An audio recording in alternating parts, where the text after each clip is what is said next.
बेटा अब ये चम्मच हिलाना बंद करो, पी भी लो। फिर वही आयशा का मामला। नहीं अम्मी। जबान कुछ कह रही, आंखें कुछ और। मेहमत, बेटा तुमने कहा था मैं दखल ना दूं, लेकिन मैं माँ हूं तब भी करना मेरा फर्ज है। उस लड़की के दिल में तुम्हारे लिए कुछ नहीं, बल्कि उस लड़की के दिल में कोई और बसा हुआ है।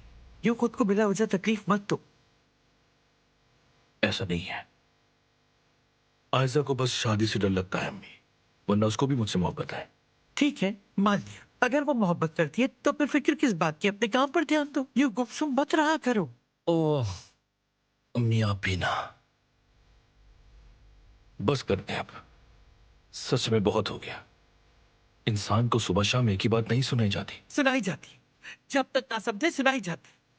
जब उमर साहब तुम्हारे हाथों से तुम्हारा मुस्तकबिल छीन लेंगे तब हर चीज के लिए बहुत देर हो चुकी होगी। मेहमत बेटा,